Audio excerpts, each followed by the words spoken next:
E nessa análise, nesse entendimento, quem me ajuda nessa quarta-feira é Jefferson Souza, analista de fertilizantes da Agriinvest Commodities. Jefferson, mais uma vez bem-vindo ao Bom Dia Agronegócio, é sempre um prazer recebê-lo por aqui. Bom dia, meu amigo. Bom dia, Carla. Prazer é meu. Sempre muito bom conversar com você e com toda a audiência. Muito obrigada. Jefferson, você concorda com essa minha contextualização inicial? É momento da gente, para quem já faz gestão, aprimorar e otimizá-la, e para quem não faz, não tem outro caminho sem ser gestão para cruzar essas informações de custos e margens, né? Concordo 100%, Carla. 100% concordo. Eu acho que essa é a filosofia que nós temos aqui na Greenvest, que mais do que preço, o produtor precisa focar na margem dele. Eu sempre digo que a margem ela começa a ser formada quando o produtor compra os seus insumos. E como você mencionou, né, o fertilizante tem um peso muito grande no custo total da soja. A minha conta é que aproximadamente 26% nos últimos 5 anos o fertilizante ocupou no custo total da soja. Ou seja, é o insumo que mais pesa na hora de nós compormos esse custo de produção e, consequentemente, na margem também. Jefferson, e como é que nesse momento nós temos visto as negociações com os fertilizantes acontecendo ou não para que o produtor entenda e comece a formar essas margens? O que acontece, Carla, nesse momento, para a soja, vamos pensar dessa maneira, nós já estamos, segundo os nossos levantamentos, com por volta de 85% comprado. É um número muito em linha com a média, não há um atraso considerável. Até porque é o seguinte, os preços dos fertilizantes, sobretudo o potássio e também o fosfatado, eles tiveram um movimento diferente nesse ano do que tiveram no ano passado. No ano passado, o preço ele foi caindo até o final de junho.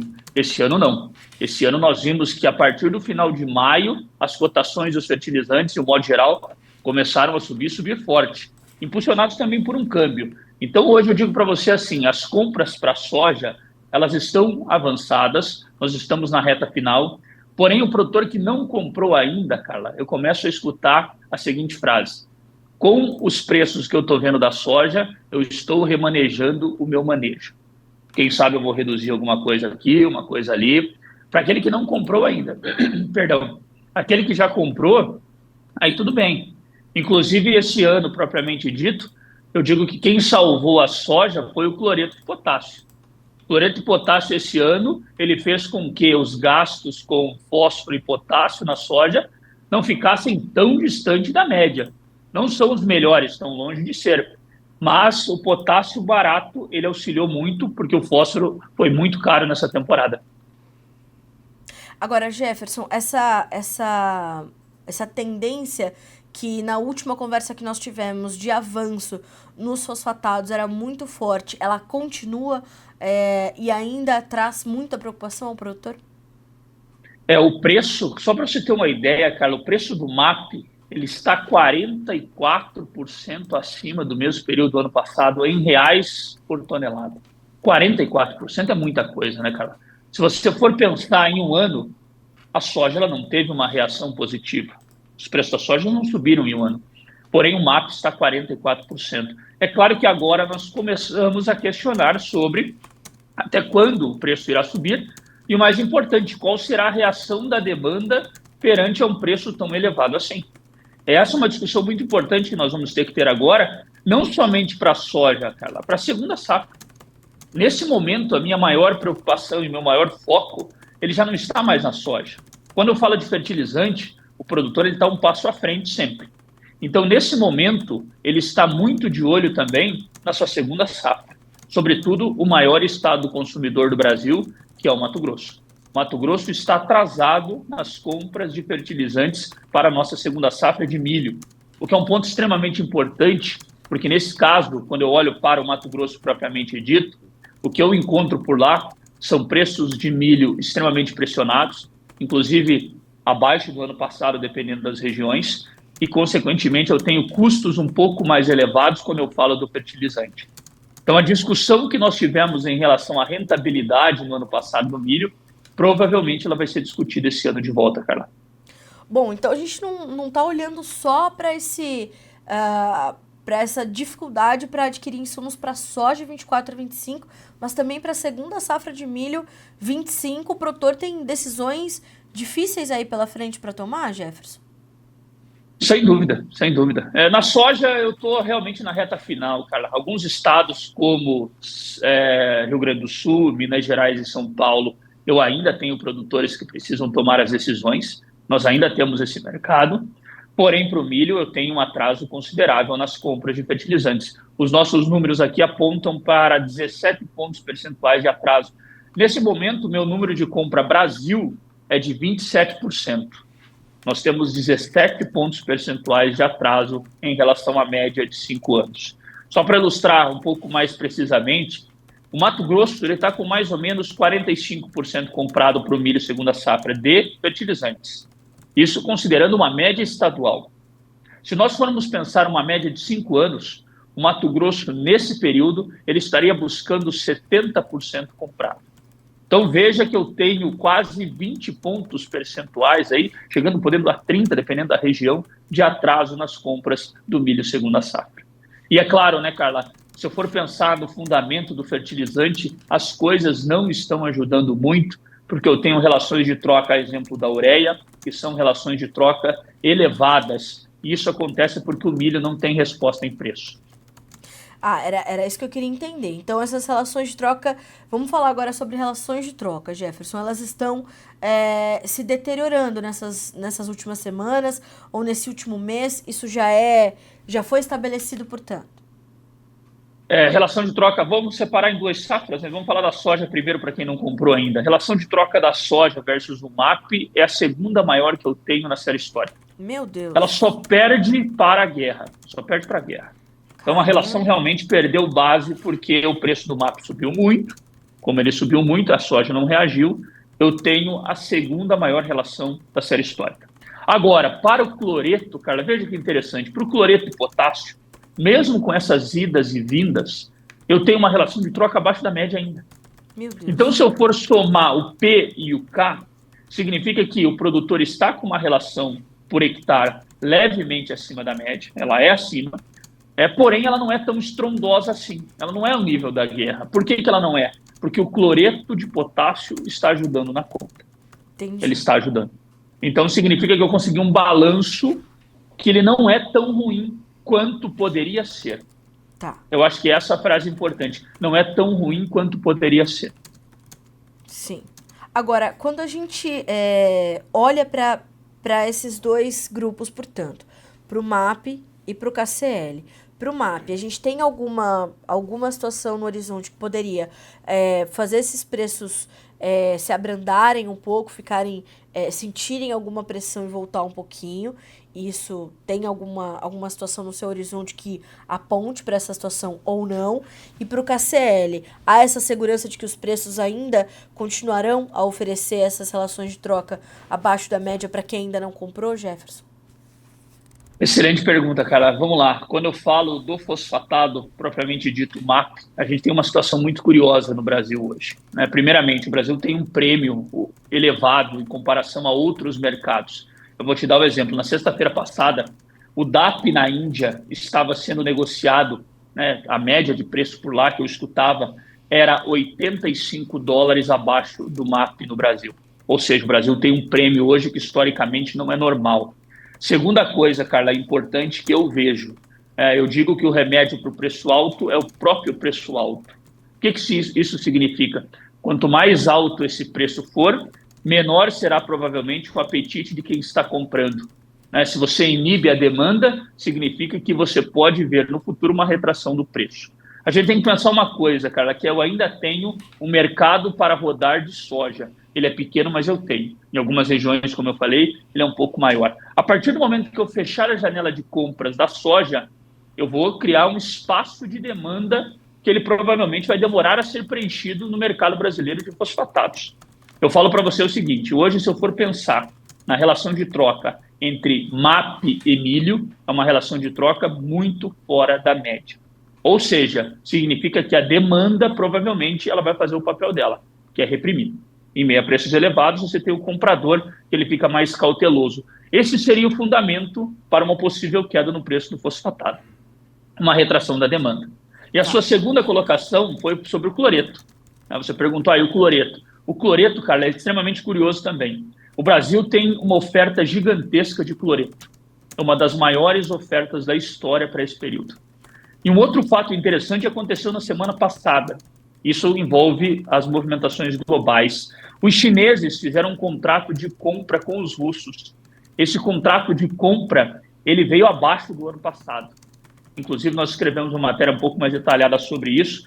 E provavelmente esse fato envolvendo o mercado externo, ele possa, quem sabe, trazer ainda um movimento de queda para os preços no Brasil. Ou seja, para o cloreto de potássio hoje, eu estou com um cenário muito confortável de oferta e eu tenho movimentações globais envolvendo grandes players como chineses e russos que hoje mostram para nós que eu teria ainda um fundamento de queda pela frente. Então, a situação do cloreto realmente é muito confortável no Brasil. Então, eu falo para o produtor o seguinte, em meio a tudo isso, para quem não comprou para a soja, que o mais importante é isso, né? O que eu faço agora. Quem não comprou para a soja, né, a janela, infelizmente, é muito curta. Não tem muito o que fazer. Agora, para o milho, eu recomendo a todos os nossos clientes, a nossa conversa tem sido diária, de acompanhar essa relação de troca para ver se proporciona algum momento interessante. Porque a relação atual não é boa para o milho. Tá. Jefferson, antes da gente falar do milho, eu queria entender de ti como é que você sente, você tem estado em muitas partes do Brasil, palestrando, ouvindo produtores, e eu queria saber como é que você está entendendo o planejamento do produtor para essa safra. Ele mudou alguma estratégia de manejo, ele mudou alguma forma ali de investimento, no que ele vai investir, a escolha dos insumos para essa safra 2024-25, principalmente olhando para esse equilíbrio entre o P e o K, né, como você falou. E essa frase a gente tem que realmente deixar gravada, né? Balanço que não é ruim como poderia ser. O cloreto acabou equilibrando um pouco essa puxada intensa dos fosfatados. Isso mudou a forma do produtor de olhar e definir ali as suas estratégias para a safra 24-25 de soja? Excelente pergunta, Carla. Excelente pergunta. Eu tenho conversado muito com os produtores sobre isso. Até o mês de maio, começo de junho, como eu disse, a conta estava ficando equilibrada entre P e K. A partir do momento em que eu tive essa guinada, e não foi uma guinada pequena, o preço do MAP subiu $80 por tonelada no Brasil, 85, dependendo da região. Para quem não comprou ainda, o discurso está sendo diferente, cara. O produtor está me dizendo, olha, eu vou ter que apertar o fósforo, quem sabe vou ter que reduzir um pouco, porque o cloreto está numa condição boa. Não tenho o que falar, o cloreto é o fertilizante mais competitivo do Brasil em relação de troca.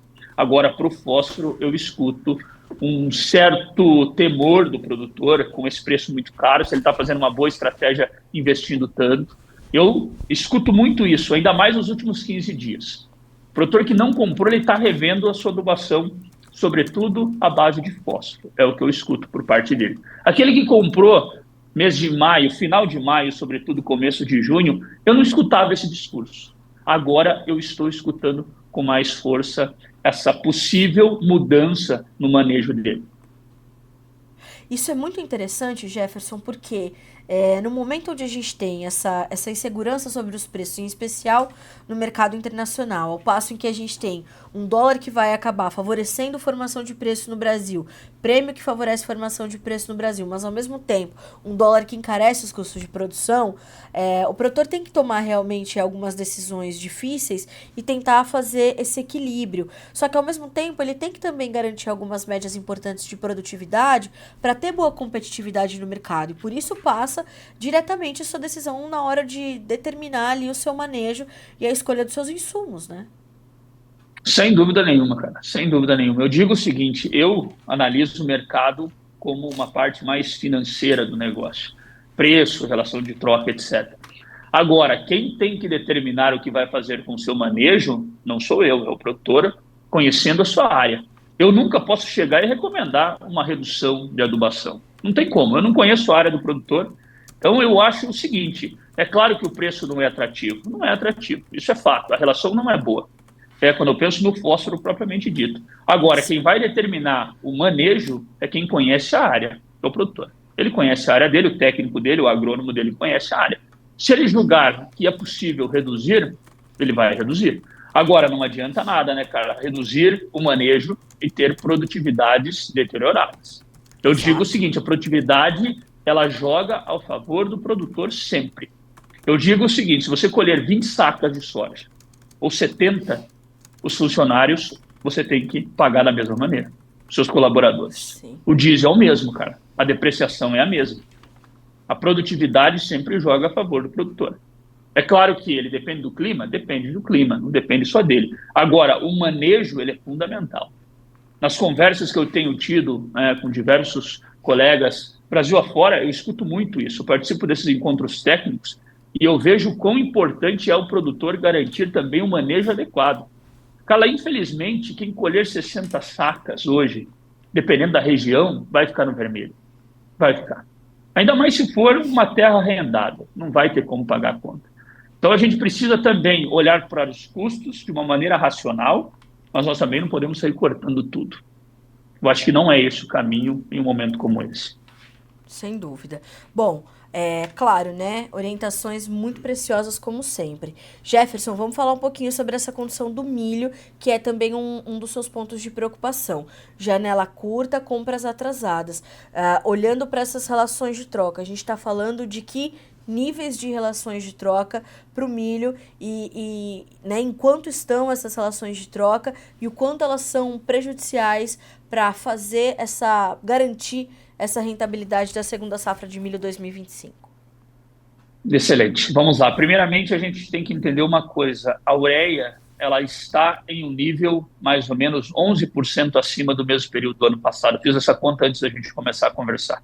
A ureia no ano passado, quando ela chegou ali no começo de junho, metade de junho, ela começa a subir. Então, hoje, o preço da ureia em reais por tonelada, ele é 11% acima do mesmo período do ano passado. O ponto é, a relação de troca entre o milho e a ureia, vou pegar o exemplo do Mato Grosso, que é o maior estado produtor e é onde nós temos a maior demanda por fertilizantes da segunda safra. A minha conta, Carla, está na casa de 70 sacas no cenário positivo, 75 sacas, pelo que eu escuto também. Entre 70 e 75 sacas, a depender da região que o produtor está. A média para o médio norte do Mato Grosso, o eixo da BR-163, fica na casa de 58 sacas. Então, você consegue perceber que eu tenho uma relação para a ureia, propriamente dita, acima da média. Agora, o que eu tenho escutado, cara, nos últimos 20 dias, é que o produtor está buscando alguns formulados. Por exemplo, um 20-020. Um 20-020 é um formulado hoje que eu tenho uma relação de troca de 60 sacas aproximadamente ali na região do Mato Grosso. Tudo isso à vista, eu estou falando, sem colocar juros ou custo de oportunidade. A média para ele, uma média de 4 anos, fica na casa de 54 sacas. Então está acima, mas não está tão distante, cara.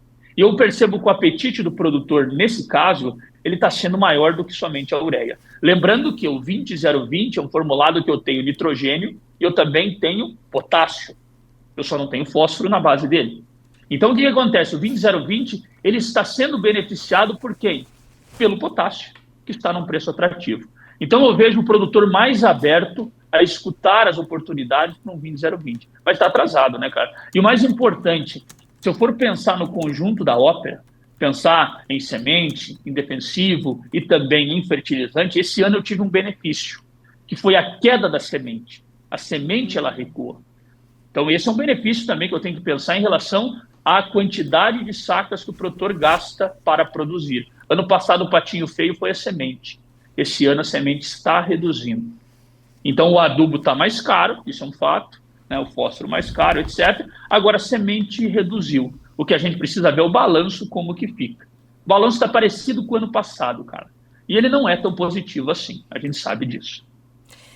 O milho, ele é bastante interessante a gente observar no Brasil talvez na última década não tenha sido, né, a gente não tenha tido outro cenário que não. Se temos uma boa produção, se temos uma oferta considerável, saudável no Brasil, teremos preços depreciados. Se temos uma quebra considerável, teremos preços melhores e o produtor não tem produto para participar do mercado. Quer dizer, a gente ainda precisa reorganizar algumas situações ali na produção de milho e entender em que contexto o Brasil está inserido nessa produção mundial, né, Jefferson? Porque temos um milho que é muito aceito no mercado internacional. O ano passado fomos os maiores exportadores globais. Então, essa estratégia para o milho, essas relações de troca, olhar para esse manejo, para essa rentabilidade, é determinante para que não se viva momentos de alta só quando o produtor não tem milho para participar do mercado, né?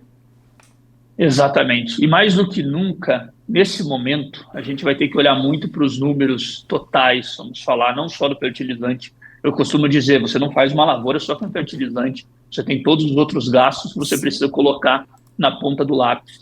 E no caso do milho, Carla, é uma situação complicada, sobretudo para o Cerrado. Eu vou pegar o exemplo do Mato Grosso pela representatividade que ele possui no Brasil.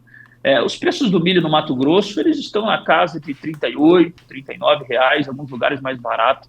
Eu tenho conversado muito com os produtores por lá, porque alguns me dizem que a conta não fecha. A conta não fecha para o ano que vem.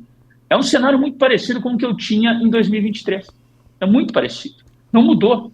E é o seguinte, o produtor, quando você tem uma rentabilidade negativa ou muito apertada, ele acaba também tendo uma dificuldade na hora de comercializar. Exato. Porque ele diz o seguinte, como é que eu posso vender milho a 36 se eu estou assinando um cheque de prejuízo? Sim. Aí você impacta diretamente no quê? No tal do farmer selling. Ele anda retardado, ele vai andando de uma maneira em que não é normal, ele vai se atrasando.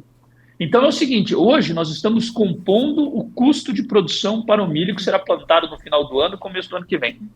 Se esse custo for caro, significa que nós vamos ter a mesma conversa em 2025. O produtor vende devagar porque não dá dinheiro. Ou seja, nós precisamos encontrar um equilíbrio nessa história toda. Quem sabe essa redução de área que pode se desenhar apresente uma oferta menor lá na frente. E, consequentemente, os preços encontrem um equilíbrio um pouco melhor do que estão agora.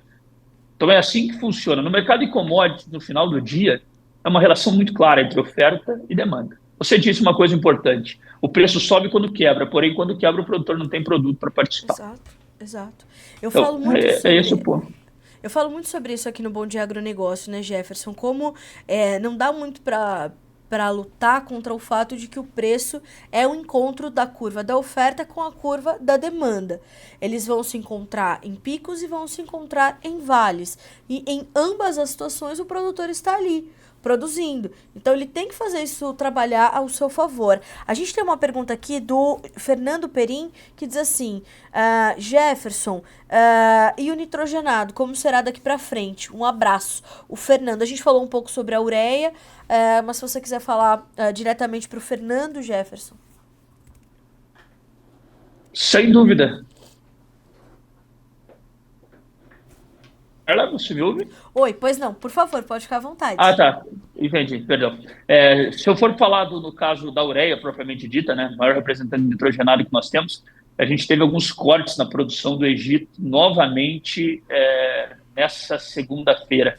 Então, terça-feira ontem, perdão, nós tivemos alguns cortes na produção do Egito e isso acabou também trazendo uma certa desconfiança para o mercado. Agora, uma coisa importante para o colega que perguntou. O que eu vejo, na minha opinião? Que hoje a demanda brasileira ela é uma demanda que ela não mostra sinais de força quando eu falo de ureia propriamente dito, pensando na segunda safra. Então é muito complicado, né? Porque você tem um cenário de oferta que é um cenário restrito, por meio de cortes na produção do Egito. Os indianos sofreram no último tender de ureia, porém, em contrapartida, Carla, e o colega que perguntou, nós não temos hoje condições de grãos que são condições que acabam dizendo que o produtor vai ter muita vontade de comprar. Então, você tem uma situação um pouco complicada. Eu, particularmente, vejo o seguinte, nessa semana, algumas empresas pelas quais eu converso e recebi preços de produtores, as condições estavam melhores que na semana passada, de nitrogenado. Eu acho que a gente tem um problema de oferta global, isso é um fato, não tem como negar. Agora, preços mais elevados de nitrogenado nesse momento irão dificultar a comercialização, provavelmente. Irão inibir a demanda. E a oferta brasileira é uma oferta muito parecida com o que nós tínhamos no ano passado. Então, eu não tenho um problema de oferta no Brasil. Eu tenho algumas questões globais que ainda não foram esclarecidas. Eu, particularmente, acho que o nitrogenado, nesse momento, ele poderia se enfraquecer um pouco mais, mas a gente tem que tomar muito cuidado, porque o nitrogenado ele é muito rápido. E as oportunidades, elas passam rápido também. Então, se o produtor encontrar uma relação que ele diga que é interessante, eu acredito que ele tem que bater o martelo. Essa foi a frase que eu disse para um dos nossos clientes ontem. Ele está monitorando diariamente a ureia e o sulfato. Ele tem a relação de troca dele, ele bateu, ele falou que ele fecha. O cenário não é muito confortável para nitrogenado. Porém, eu também não posso dizer que eu tenho espaço para subir o preço fortemente. Por que eu não tenho? Por conta de uma questão envolvendo a moeda do produtor, que é o grão. O grão não está proporcionando um poder de compra favorável hoje. Então, se bater a relação de troca, eu apertaria o gatilho de compra, porque o quadro global não é muito satisfatório. E aí a gente vai de encontro com justamente o comentário do Cássio. Ele diz: commodities agrícolas em mercados bem ofertados, margens muito ruins, principalmente considerando os riscos de produção. Fato. Esse é um bom resumo também, né, Jefferson? Sem dúvida nenhuma. Eu digo, a moeda do produtor é o que ele produz. É o milho, a soja, o algodão, o feijão, seja o que for. Se ele tem poder de compra, ele faz as suas compras. Se ele não tem, ele retarda ou ele reduz. Então, significa que o mercado ele é muito baseado nisso, né, nesse poder de compra do produtor rural.